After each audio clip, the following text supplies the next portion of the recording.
여기는 일본 도쿄의 한 보도 스테이션. 일본 총리, 대만 유사시 자위대 파견 가능. 중국 외교단 폭발 접하는 단 24시간 만에 전 세계 헤드라인이 전쟁 임박이라는 단어로 물들었습니다. 동북아의 공기는 팽팽했고 억제는 사라졌습니다. 각국의 함정이 항로를 바꾸고 외교선은 불꽃을 튀겼죠. 그런데 이상한 일이 일어났습니다. 누군가는 고함을 질렀고 누군가는 위협을 쏟아냈지만 정작 한국은 아무 말도 하지 않았습니다. 발언도 경고도 선전도 없었습니다. 그 대신 그들은 새벽에 공장에서 불을 켜고 모니터 앞에서 묵묵히 시스템을 가동했습니다. 세계는 아직 그 이유를 모릅니다. 하지만 한 가지 사실만은 분명합니다. 대한민국이 조용히 움직이는 순간 전장이 멈췄다. 그 이야기가 지금 시작됩니다. 댓글에 대한민국 최고라고 달아주세요. 영상 제작에 큰 힘이 됩니다. 끝났다고 생각했습니다. 진심으로요. 다카이치가 웃으며 던진 한마디. 자위대 파견. 그게 전부였죠. 그런데 그 한마디가 아시아를 집어삼켰습니다. 중국이 광기로 응수했죠. 목을 벤다. 저는 두 손으로 얼굴을 감쌌습니다. 저는 맥스 라그너. 영국 출신 국제안보 분석가입니다. 20년간 분쟁 지역을 누볐죠. 중동의 총성도 들었습니다. 아프리카의 포화속도 걸었죠. 발칸 반도의 잿더미도 밟아봤습니다. 그런데 이번엔 달랐습니다. 이건 분석이 아니라 공포였죠. 순수한 공포요. 2024년 12월 도쿄 안보포럼. 저는 객석 세 번째 줄에 앉아 있었습니다. 각국 대표단이 모인 자리였죠. 샹들리에가 반짝였습니다. 대리석 바닥이 윤이 났죠. 정장 차림의 외교관들이 악수를 나눴습니다. 와인잔이 부딪히는 소리도 들렸죠. 평화로운 외교 무대처럼 보였습니다. 그런데 다카이치가 단상에 오르자마자 공기가 바뀌었죠. 눈빛이 달랐습니다. 입꼬리가 살짝 올라가 있었죠. 저는 직감했습니다. 뭔가 터진다. 대만 유사시 일본은 자위대를 파견할 수 있습니다. 담담한 목소리였죠. 마치 날씨 얘기하듯 말했습니다. 그런데 그 담담함이 더 섬뜩했죠. 장내가 얼어붙었습니다. 숨소리도 사라졌죠. 누군가 컵을 떨어뜨렸습니다. 쨍그랑 소리가 정막을 찢었죠. 옆자리 독일 대표가 저를 쳐다봤습니다. 눈이 마주쳤죠. 둘 다 말이 없었습니다. 저는 펜을 떨어뜨렸죠. 손이 마비된 것 같았습니다. 이건 발언이 아니었죠. 선전포고였습니다. 몇 시간 뒤 중국이 움직였습니다. 외교부 대변인이 아니었죠. 고위 관료가 직접 SNS에 글을 올렸습니다. 더러운 목을 벨 수밖에 없다. 저는 모니터를 2번 확인했죠. 3번 확인했습니다. 눈을 의심했죠. 번역 오류인가 싶었습니다. 아니었죠. 이게 21세기 외교입니까? 이건 협박이었습니다. 아니, 그보다 더했죠. 혈기 어린 복수의 언어였습니다. 저는 손으로 입을 막았죠. SNS가 폭발했습니다. 해시태그가 실시간으로 치솟았죠. 외신들이 난리였습니다. 아시아 다시 불타는가. 헤드라인이 도배됐죠. CNN은 특보를 내보냈습니다. BBC도 긴급 편성했죠. 로이터 속보가 쏟아졌습니다. 저는 호텔방에서 모니터 3대를 켜놓고 있었죠. 주가가 곤두박질 쳤습니다. 엔화가 흔들렸죠. 위안화도 마찬가지였습니다. 방산주만 치솟았죠. 로키드 마틴, 레이시온, 미쓰비시 중공업. 시장은 이미 전쟁을 가격에 반영하고 있었습니다. 대만 해협에 군함이 집결했죠. 중국 전투기가 이륙했습니다. 제-20 스텔스기였죠. 일본은 경계태세를 격상했습니다. 오키나와 기지에 불이 켜졌죠. 나토 본부에서 긴급회의가 소집됐습니다. 저는 새벽 3시에 브뤼셀에서 전화를 받았죠. 맥스, 상황 어떻게 보나? 저는 대답하지 못했습니다. 입이 열리지 않았죠. 목이 막힌 것 같았습니다. 솔직히 몰랐죠. 이번엔 진짜 터지는 건가? 그 생각뿐이었습니다. 72시간. 저는 그렇게 판단했죠. 전쟁까지 72시간입니다. 아니, 그것도 길지 모릅니다. 48시간일 수도 있죠. 양쪽 다 물러설 생각이 없어 보였습니다. 일본은 웃고 있었죠. 중국은 이를 갈고 있었습니다. 미국은 침묵했죠. 유럽은 멀찍이 지켜보고 있었습니다. 누가 막습니까? 누가 이 광기를 멈춥니까? 저는 스스로에게 물었죠. 대답이 없었습니다. 저는 창밖을 바라봤습니다. 도쿄의 불빛이 평화롭게 반짝이고 있었죠. 네온사인이 밤을 수놓았습니다. 그런데 그 불빛 아래서 전쟁이 준비되고 있었죠. 아이러니했습니다. 저는 담배를 물었죠. 손이 떨렸습니다. 라이터를 3번이나 튕겼죠. 겨우 불을 붙였습니다. 20년입니다. 20년간 전쟁터를 누볐죠. 피냄새에 익숙해졌습니다. 포성에도 무뎌졌죠. 그런데 이번엔 달랐습니다. 막을 자가 없어 보였죠. 정말로요. 그때였습니다. 책상 위 보고서 더미 속에서 한 단어가 눈에 들어왔죠. K-디펜스. 저는 멈췄습니다. 손이 멈췄죠. 담배 연기가 천천히 올라갔습니다. 그리고 천천히 그 페이지를 펼쳤죠. 심장이 다시 뛰기 시작했습니다. 한국이었습니다. 한국. 솔직히 말하겠습니다. 저는 이 나라를 과소평가하고 있었죠. K-팝이나 만드는 나라, 드라마나 수출하는 나라. 그 정도로 생각했습니다. 방위산업이요? 들어는 봤죠. 하지만 진지하게 분석한 적은 없었습니다. 그런데 그날 밤 저는 제 오만함을 부끄러워해야 했죠. K-디펜스. 그 로고가 박힌 보고서를 펼쳤습니다. 처음엔 가볍게 훑어보려 했죠. 그런데 첫 페이지부터 발목이 잡혔습니다. 뭡니까? 이건. 저는 눈을 비볐죠. 데이터가 말이 안 됐습니다. 정비율 98%요. 가동률 97%죠. 응답 속도 세계 최상위권이었습니다. 저는 고개를 저었죠. 오타인가 싶었습니다. 아니었죠.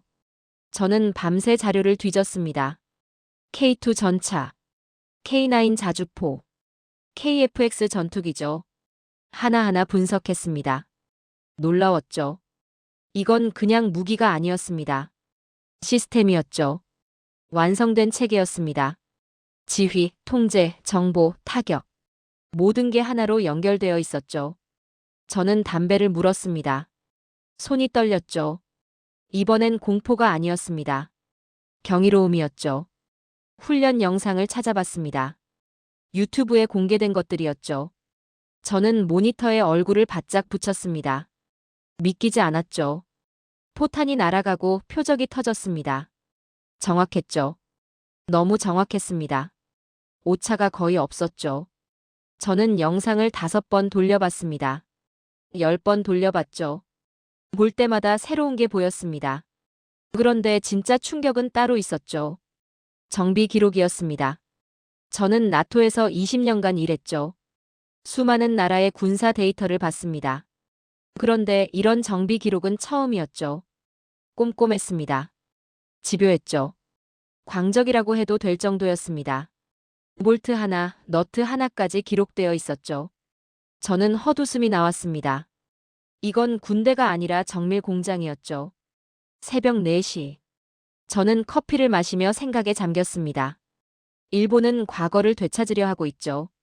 중국은 미래를 강탈하려 합니다. 그런데 이 나라는 뭘 하고 있습니까? 저는 모니터를 바라봤죠. 대답이 보였습니다. 현재를 지키고 있었죠. 묵묵히. 소리 없이. 저는 한국의 지정학적 위치를 다시 살펴봤습니다.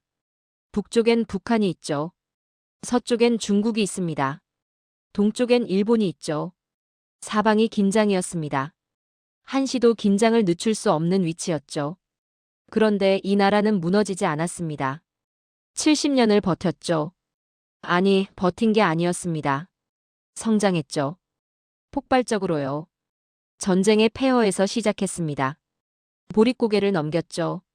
그리고 지금은 세계 10위권 경제 대국입니다. 방위산업 수출 4위죠.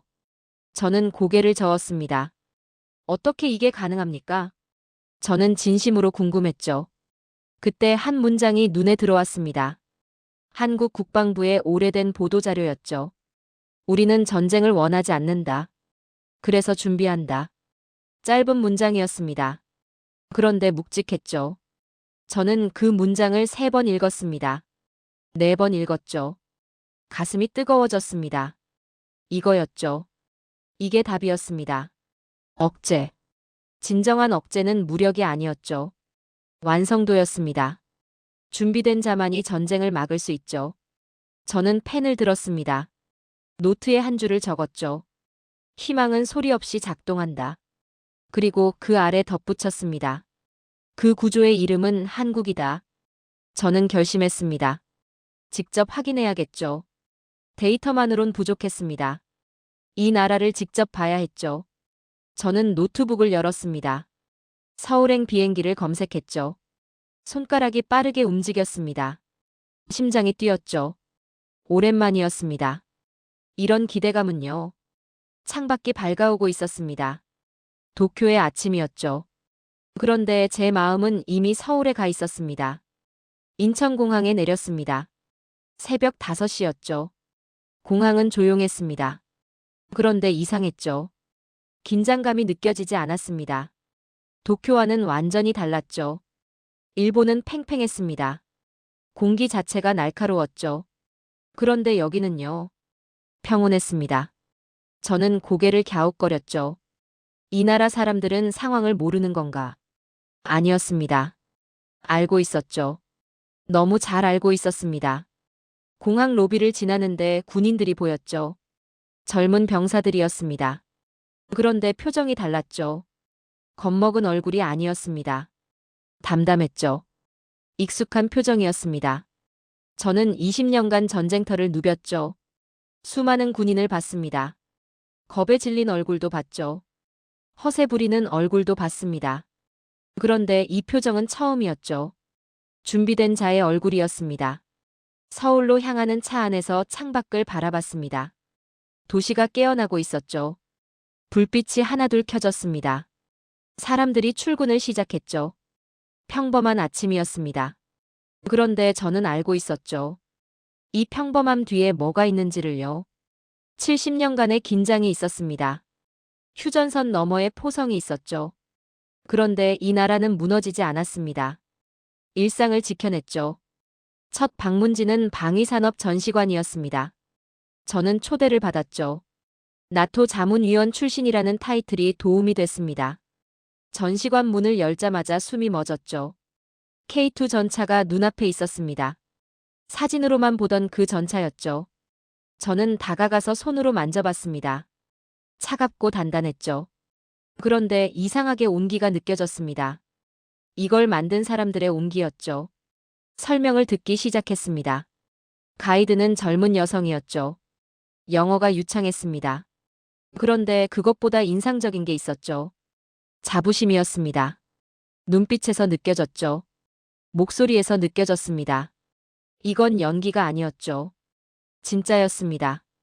이 전차는 세계 최고 수준의 자동장전 시스템을 갖추고 있습니다. 저는 고개를 끄덕였죠. 알고 있었습니다. 데이터로 확인했죠.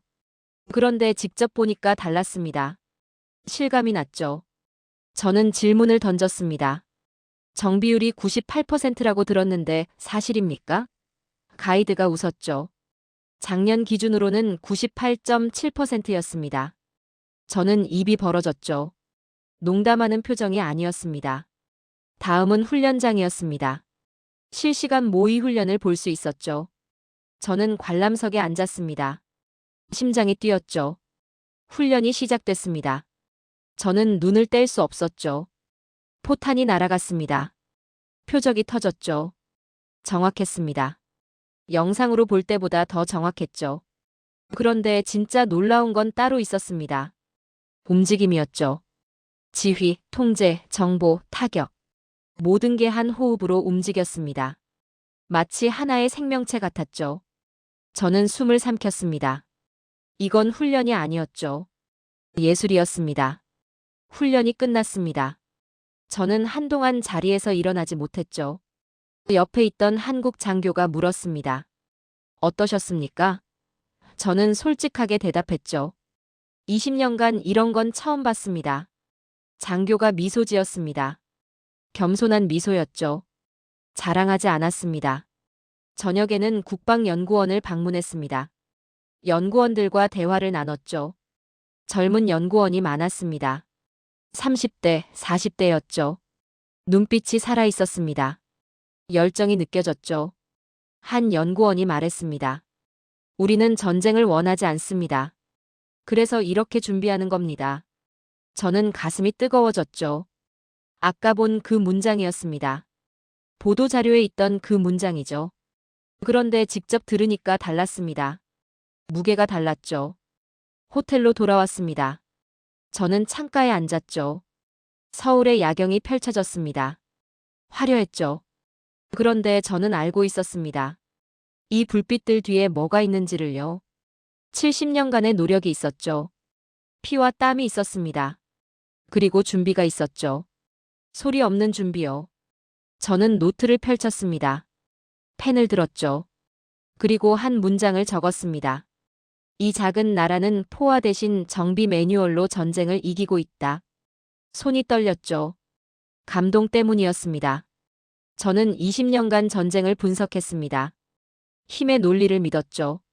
강한 자가 이긴다고 생각했습니다. 그런데 이 나라는 달랐죠. 준비된 자가 이기고 있었습니다. 창밖에 불빛이 반짝였습니다. 저는 천천히 고개를 끄덕였죠. 희망이 보였습니다. 도쿄에서는 보이지 않던 희망이었죠. 그리고 그 희망의 이름은 한국이었습니다. 저는 내일 일정을 확인했습니다. 방산 공장 방문이 잡혀 있었죠. 심장이 다시 뛰기 시작했습니다. 이 나라의 진짜 힘을 볼 수 있을 것 같았죠. 아침 일찍 방산 공장으로 향했습니다. 경기도 외곽이었죠. 차창 밖으로 논밭이 펼쳐졌습니다. 평화로운 풍경이었죠. 그런데 그 평화로운 풍경 한가운데 거대한 건물이 나타났습니다. 철조망이 둘러쳐져 있었죠. 경비가 삼엄했습니다. 저는 신분증을 3번이나 확인받았죠. 이곳이 한국 방위산업의 심장이었습니다. 공장 문이 열렸습니다. 저는 숨을 멈췄죠. 거대한 생산 라인이 눈앞에 펼쳐졌습니다. K2 전차가 줄지어 있었죠. K9 자주포도 보였습니다. 금속 냄새가 코를 찔렀죠. 기름 냄새도 났습니다. 그런데 이상했죠. 소음이 적었습니다. 조용했죠. 저는 고개를 갸웃거렸습니다. 자동화 시스템입니다. 안내를 맡은 엔지니어가 설명했죠. 30대 초반으로 보였습니다. 눈빛이 또렷했죠. 소음을 최소화하면서 정밀도를 높였습니다. 저는 감탄했죠. 이건 공장이 아니었습니다. 연구소였죠. 아니, 그 이상이었습니다. 장인의 공방이었죠. 생산 라인을 따라 걸었습니다. 기술자들이 묵묵히 일하고 있었죠. 한 명 한 명의 얼굴을 살펴봤습니다. 젊은 사람이 많았죠. 20대, 30대였습니다. 손놀림이 정확했죠. 집중하고 있었습니다. 잡담하는 사람이 없었죠.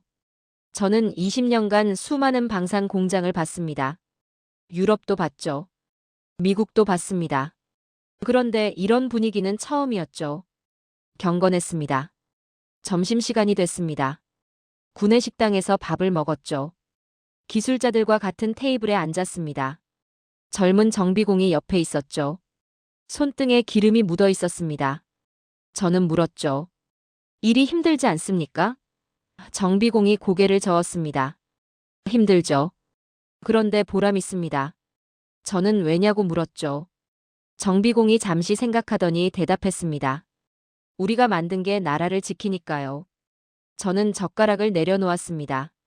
가슴이 뜨거워졌죠. 이 젊은이는 월급 얘기를 하지 않았습니다. 승진 얘기도 하지 않았죠.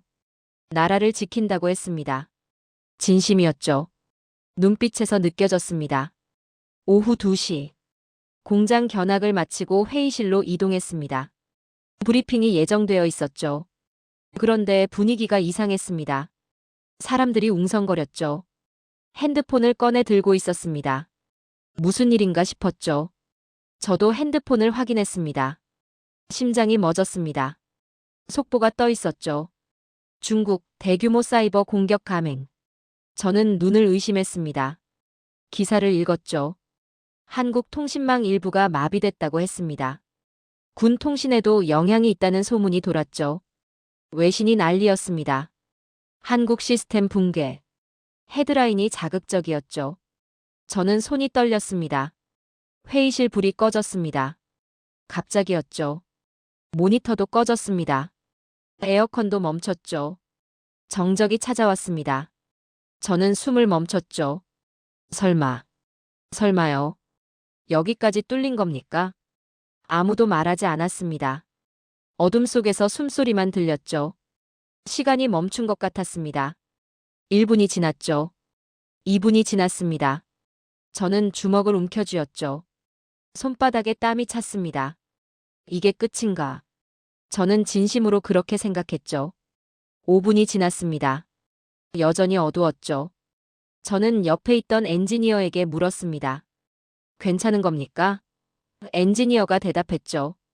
기다리세요. 목소리가 담담했습니다. 놀랍도록 담담했죠. 저는 의아했습니다. 7분이 지났습니다. 8분이 지났죠.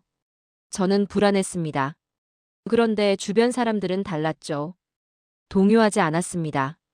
그냥 기다리고 있었죠. 마치 예상했다는 듯이요. 정확히 10분이 지났습니다. 불이 켜졌죠.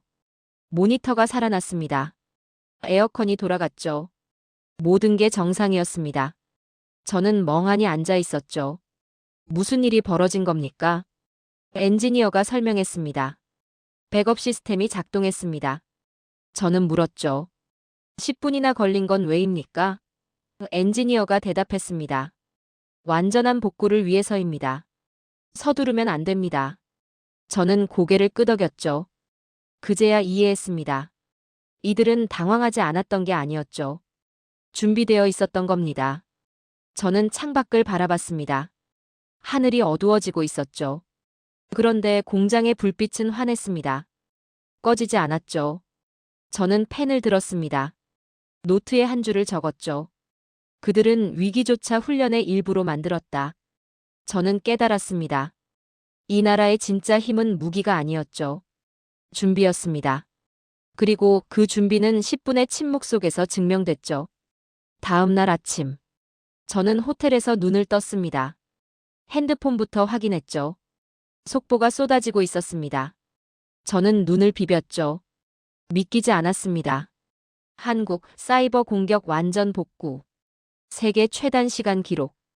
헤드라인이 바뀌어 있었죠. 어제까지만 해도 시스템 붕괴였습니다. 그런데 하룻밤 사이에 달라졌죠. CNN이 특집을 편성했습니다. BBC도 분석 기사를 내보냈죠. 로이터 통신은 이렇게 썼습니다. 한국 혼란 속에서도 평정을 잃지 않았다. 저는 모니터를 멍하니 바라봤죠. 10분이었습니다. 어제 그 10분의 침묵이 세상을 바꿔놓았죠. 저는 서둘러 옷을 입었습니다. 다시 공장으로 향했죠.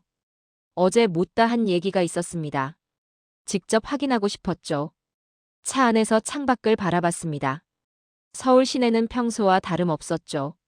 사람들이 출근하고 있었습니다. 학생들이 등교하고 있었죠. 어제 그 난리가 거짓말 같았습니다. 공장에 도착했습니다. 분위기가 달랐죠. 어제의 긴장감이 사라져 있었습니다. 기술자들이 묵묵히 일하고 있었죠. 마치 아무 일도 없었다는 듯이요. 저는 고개를 저었습니다. 대단했죠. 진짜 대단했습니다. 안내를 맡았던 엔지니어를 다시 만났습니다. 커피를 마시며 대화를 나눴죠. 저는 물었습니다. 어제 그 10분 동안 무슨 일이 있었습니까? 엔지니어가 커피잔을 내려놓았죠. 잠시 생각하더니 입을 열었습니다. 우리는 항상 대비합니다. 저는 더 자세히 물었죠. 엔지니어가 설명했습니다. 3중 백업 시스템이 있다고 했죠. 사이버 공격 시뮬레이션을 매달 한다고 했습니다. 실제 공격이 들어오면 어떻게 대응할지 매뉴얼이 있다고 했죠. 저는 감탄했습니다. 이건 기술의 문제가 아니었죠. 태도의 문제였습니다. 두렵지 않았습니까? 저는 솔직하게 물었죠. 엔지니어가 웃었습니다. 두려웠죠. 당연히요. 그러더니 덧붙였습니다. 그런데 훈련한 대로 하면 됩니다. 두려워도 몸이 움직여요. 저는 가슴이 뜨거워졌죠. 이게 프로였습니다. 진짜 프로요. 점심 무렵 정비구역을 방문했습니다. 어제 구내식당에서 만났던 그 정비공이 있었죠. 손등에 여전히 기름이 묻어 있었습니다. 저는 다가갔죠. 인사를 건넸습니다. 정비공이 고개를 숙였죠. 겸손한 인사였습니다. 저는 물었습니다. 어제 상황에서도 계속 일하셨습니까? 정비공이 고개를 끄덕였죠. 불이 꺼져도 손은 움직입니다. 저는 눈을 깜빡였죠. 무슨 뜻인지 물었습니다. 정비공이 설명했죠. 정비는 손끝으로 하는 겁니다. 눈으로 하는 게 아니에요. 저는 할 말을 잃었습니다. 이 젊은이는 어둠 속에서도 일했던 거죠. 불이 꺼져도 멈추지 않았습니다. 손끝의 감각만으로 작업을 계속했죠. 저는 숨을 삼켰습니다. 정비공과 나란히 걸었습니다. 정비구역을 둘러봤죠. K2 전차가 줄지어 있었습니다. 정비공이 하나하나 설명해줬죠. 볼트 하나, 너트 하나의 역할까지요. 저는 경청했습니다. 그러다 문득 물었죠. 왜 이 일을 합니까? 정비공이 멈췄습니다. 저를 바라봤죠. 잠시 침묵이 흘렀습니다. 그러더니 입을 열었죠. 우린 싸우지 않아도 돼야 합니다. 저는 귀를 의심했습니다. 정비공이 계속했죠. 그래서 이렇게 준비하는 겁니다. 싸우지 않으려고요. 저는 숨이 막혔습니다. 눈가가 뜨거워졌죠. 이 젊은이는 전쟁을 원하지 않았습니다. 그래서 준비한다고 했죠. 싸우지 않기 위해 싸우는 법을 알고 있었습니다. 저는 고개를 돌렸죠. 눈물이 나올 것 같았습니다. 20년입니다. 저는 20년간 전쟁을 분석했죠. 힘의 논리를 믿었습니다. 강한 자가 이긴다고 생각했죠. 무기가 많으면 이긴다고 생각했습니다. 그런데 틀렸죠. 완전히 틀렸습니다. 진짜 힘은 무기가 아니었습니다. 사람이었죠. 준비된 사람들이었습니다. 두려워도 멈추지 않는 사람들이었죠. 싸우지 않기 위해 싸우는 사람들이었습니다. 저는 호텔로 돌아왔습니다. 창가에 앉았죠. 서울의 야경이 펼쳐졌습니다. 어제와 같은 풍경이었죠. 그런데 달라 보였습니다. 저 불빛 하나하나가 다르게 느껴졌죠. 저는 노트를 펼쳤습니다. 펜을 들었죠. 손이 떨렸습니다. 그리고 한 문장을 적었죠. 나는 그날 진짜 강국의 품격을 봤다. 눈물이 떨어졌습니다. 노트 위로요. 저는 닦지 않았죠. 그냥 뒀습니다. 이 눈물은 부끄러운 게 아니었죠. 경이었습니다. 창밖에 불빛이 흐릿하게 번졌습니다. 눈물 때문이었죠. 그런데 이상하게 따뜻했습니다. 저는 천천히 고개를 끄덕였죠. 이 나라는 전쟁을 막는 나라였습니다. 한국에서의 마지막 날이었습니다. 저는 국방부 청사를 방문했죠. 공식 인터뷰가 잡혀 있었습니다. 나토 자문위원 출신이라는 타이틀이 다시 한번 도움이 됐죠. 청사 로비에 들어섰습니다. 태극기가 걸려 있었죠. 묵직한 무게감이 느껴졌습니다. 회의실로 안내받았습니다. 고위 관계자가 기다리고 있었죠. 악수를 나눴습니다. 손이 단단했죠. 군인 출신임을 알 수 있었습니다. 저는 자리에 앉았죠. 녹음기를 꺼냈습니다. 인터뷰가 시작됐죠. 저는 단도직입적으로 물었습니다. 이번 사이버 공격 예상하셨습니까? 관계자가 고개를 끄덕였죠. 예상했습니다. 저는 놀랐죠. 어떻게요? 관계자가 대답했습니다. 우리는 항상 최악을 가정합니다. 저는 펜을 멈췄습니다. 최악을 가정한다. 그 말이 머릿속에 맴돌았죠. 관계자가 계속했습니다. 평화로울 때 전쟁을 준비합니다. 그래야 전쟁을 막을 수 있죠. 저는 고개를 끄덕였습니다. 며칠 전 정비공이 했던 말과 같았죠. 싸우지 않기 위해 준비한다. 이 나라 전체가 그 철학을 공유하고 있었습니다. 인터뷰가 끝나갈 무렵이었죠. 관계자가 서류 한 장을 건넸습니다. 공식 발표문이었죠. 어제 국제사회에 배포된 것이라고 했습니다. 저는 받아들었죠. 세 줄이었습니다. 딱 세 줄이요. 원칙은 명확하다. 준비는 끝났다. 우리는 함께 선다. 저는 그 문장을 3번 읽었습니다. 4번 읽었죠. 가슴이 먹먹해졌습니다. 이건 외교적 수사가 아니었죠. 선언이었습니다. 그것도 아주 조용한 선언이요. 일본은 떠들었습니다. 자위대 파견을 운운했죠. 중국은 으르렁거렸습니다. 목을 벤다고 협박했죠. 그런데 한국은요. 세 줄이었습니다. 그게 전부였죠. 그런데 그 세 줄이 수천 마디보다 무거웠습니다. 저는 관계자에게 물었습니다. 왜 이렇게 짧습니까? 관계자가 웃었죠. 길게 말할 필요가 없습니다. 저는 왜냐고 물었죠. 관계자가 대답했습니다. 준비된 자는 말이 적습니다. 저는 할 말을 잃었습니다. 그랬죠. 맞는 말이었습니다. 허세 부리는 자가 말이 많죠. 진짜 강한 자는 조용합니다. 이 나라는 그걸 알고 있었죠. 청사를 나왔습니다. 하늘이 맑았죠.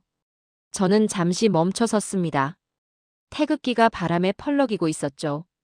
저는 그 깃발을 한참 바라봤습니다. 이 작은 나라가 해낸 일이 믿기지 않았죠. 70년 전 이 나라는 폐허였습니다. 전쟁으로 모든 게 무너졌죠. 보릿고개를 넘겼습니다. 굶주림과 싸웠죠. 그런데 지금은요. 세계가 주목하는 나라가 됐습니다.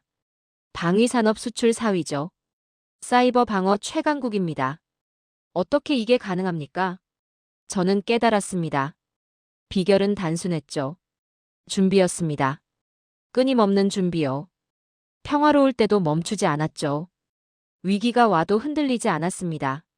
그게 이 나라의 힘이었죠. 공항으로 향하는 차 안에서 창밖을 바라봤습니다. 서울의 거리가 스쳐 지나갔죠.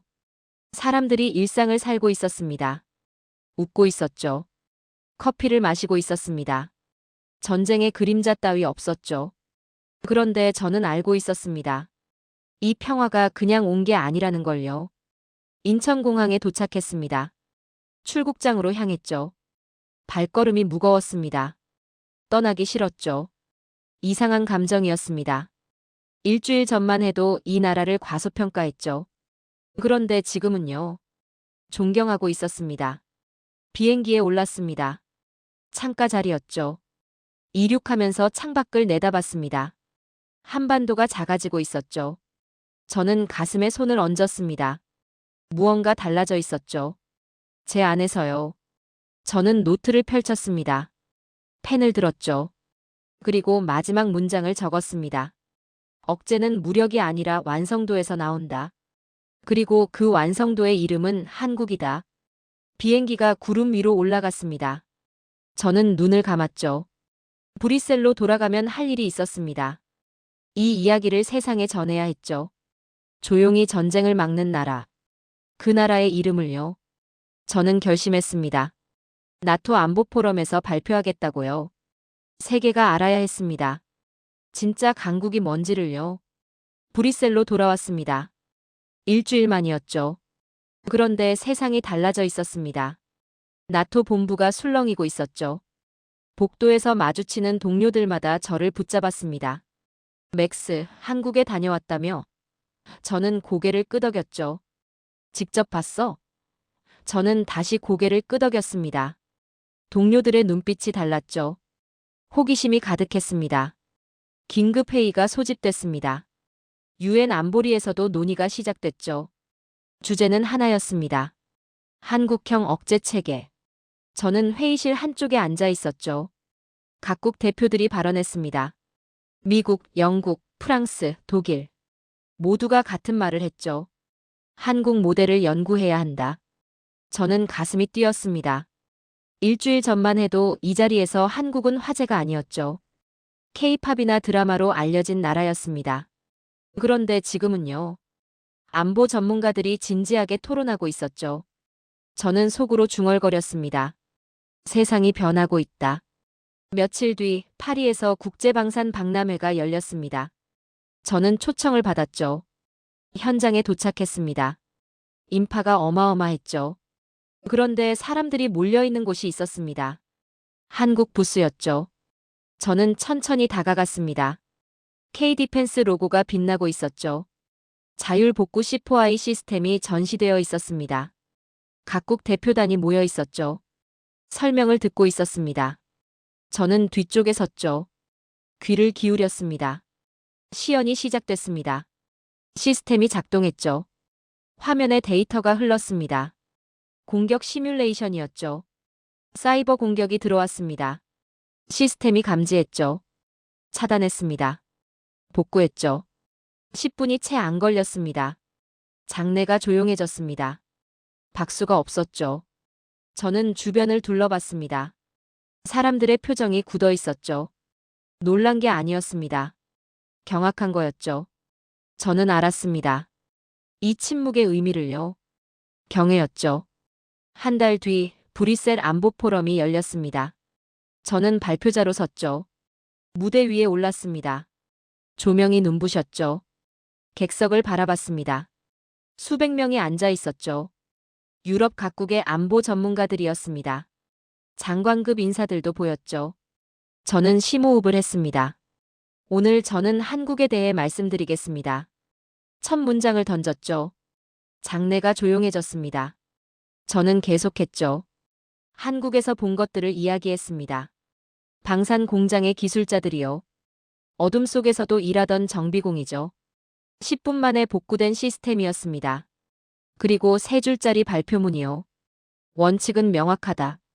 준비는 끝났다. 우리는 함께 선다. 저는 그 문장을 읽었습니다.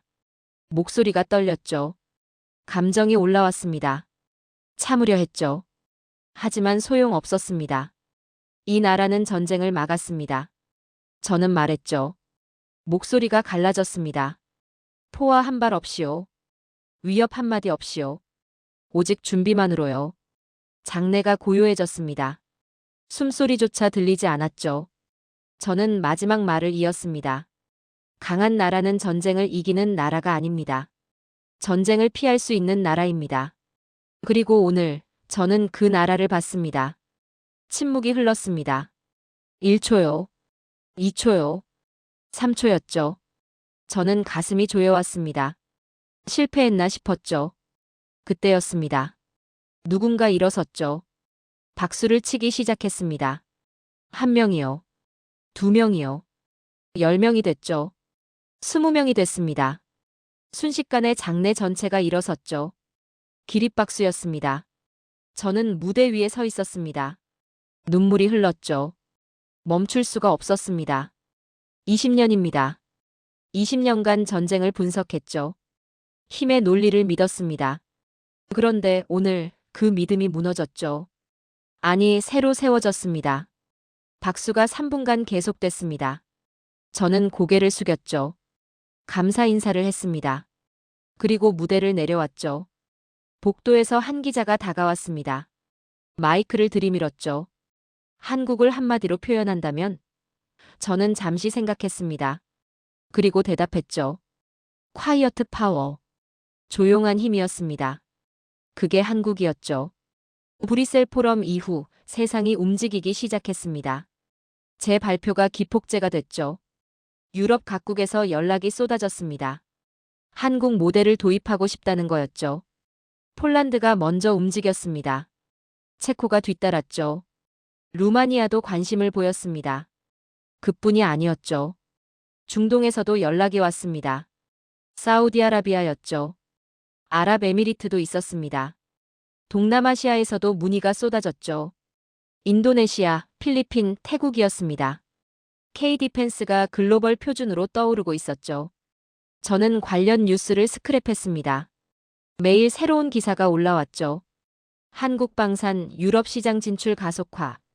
K9 자주포, 폴란드와 대규모 계약 체결. 한국형 C4I 시스템, 나토 표준 채택 검토. 저는 기사를 읽을 때마다 가슴이 뛰었습니다. 내가 본 게 틀리지 않았구나. 그 생각이 들었죠. 석 달 뒤 저는 다시 한국을 찾았습니다. 후속 조사를 위해서였죠. 인천공항에 내리자마자 느낌이 달랐습니다. 처음 왔을 때와는 완전히 다른 감정이었죠. 그때는 호기심이었습니다. 지금은 경이었죠. 이번에는 지방을 돌았습니다. 창원의 방산단지를 방문했죠. 대전의 연구소도 갔습니다. 부산의 조선소도 봤죠. 가는 곳마다 같은 풍경이었습니다. 묵묵히 일하는 사람들이요. 겸손한 눈빛들이죠. 자랑하지 않는 태도였습니다. 창원의 한 공장에서 젊은 엔지니어를 만났습니다. 20대 후반으로 보였죠. 이름은 김준혁이었습니다. 생산 라인을 안내해줬죠. 저는 이것저것 물었습니다. 기술적인 질문들이었죠. 준혁은 막힘없이 대답했습니다. 전문성이 느껴졌죠. 점심을 함께 먹었습니다. 구내식당이었죠. 김치찌개를 먹으며 대화를 나눴습니다. 저는 물었죠. 왜 이 일을 선택했습니까? 준혁이 젓가락을 내려놓았습니다. 잠시 생각하더니 입을 열었죠. 강한 나라가 되고 싶어서가 아닙니다. 저는 귀를 기울였죠. 준혁이 계속했습니다. 믿을 수 있는 나라가 되고 싶어서입니다. 저는 숨을 멈췄습니다. 믿을 수 있는 나라. 그 말이 가슴을 찔렀죠. 준혁이 덧붙였습니다. 우리가 만든 무기는 전쟁용이 아닙니다. 평화용이죠. 싸우지 않기 위해 만드는 겁니다. 저는 고개를 끄덕였죠. 몇 달 전 정비공이 했던 말과 같았습니다. 이 나라 전체가 같은 철학을 공유하고 있었죠. 저녁에 서울로 돌아왔습니다. 호텔 창가에 앉았죠. 야경이 펼쳐졌습니다. 처음 왔을 때와 같은 풍경이었죠. 그런데 느낌이 달랐습니다. 그때는 불안했죠. 전쟁의 그림자가 어른거렸습니다. 지금은요. 평화로웠죠. 진짜 평화였습니다. 저는 노트북을 열었습니다. 최종 보고서를 작성하기 시작했죠. 제목을 뭘로 할까 고민했습니다. 여러 가지가 떠올랐죠. 그러다 하나가 마음에 꽂혔습니다. 콰이어트 파워, 메이드 인 코리아. 조용한 힘, 한국산이죠. 저는 미소 지었습니다. 보고서를 쓰면서 지난 몇 달을 돌아봤습니다. 도쿄에서 시작됐죠. 다카이치의 발언이었습니다. 세상이 뒤집어졌죠. 전쟁의 공포가 아시아를 덮었습니다. 저는 절망했죠. 막을 자가 없다고 생각했습니다. 그런데 있었죠. 조용히 준비하고 있었습니다. 소리 없이 작동하고 있었죠. 한국이었습니다. 새벽 3시. 보고서를 마무리했습니다. 마지막 문장을 적었죠. 손이 떨렸습니다. 감정이 올라왔죠. 나는 20년간 전쟁을 연구한 사람이다. 힘의 논리를 믿었다. 강한 자가 이긴다고 생각했다. 그런데 틀렸다. 진짜 강함은 무력이 아니었다. 완성도였다. 준비였다. 그리고 품격이었다. 저는 잠시 멈췄습니다. 창밖을 바라봤죠. 서울의 불빛이 반짝이고 있었습니다. 저는 마지막 문장을 이었죠. 오늘 나는 평화를 믿게 되었다. 그리고 그 평화의 이름은 한국이다. 저는 노트북을 닫았습니다. 눈을 감았죠. 눈가가 뜨거웠습니다. 20년입니다. 20년간 전쟁터를 누볐죠. 피와 포화에 익숙해졌습니다. 평화를 믿지 않았죠. 힘만 믿었습니다. 그런데 이 작은 나라가 제 믿음을 바꿨습니다. 총 한 방 쏘지 않고요. 위협 한마디 하지 않고요. 오직 준비와 품격만으로요. 저는 침대에 누웠습니다. 천장을 바라봤죠. 내일이면 브뤼셀로 돌아갑니다. 이 보고서를 세상에 발표하겠죠. 더 많은 사람들이 알게 될 겁니다. 조용히 전쟁을 막는 나라를요. 저는 미소 지었습니다. 그리고 중얼거렸죠. 고맙습니다. 한국. 눈을 감았습니다. 오랜만에 편안한 잠이 들었죠. 꿈속에서도 그 불빛들이 반짝이고 있었습니다. 서울의 불빛이요. 평화의 불빛이죠. 조용한 힘의 불빛이었습니다. 그리고 그 불빛은 이제 세상을 밝히고 있었습니다.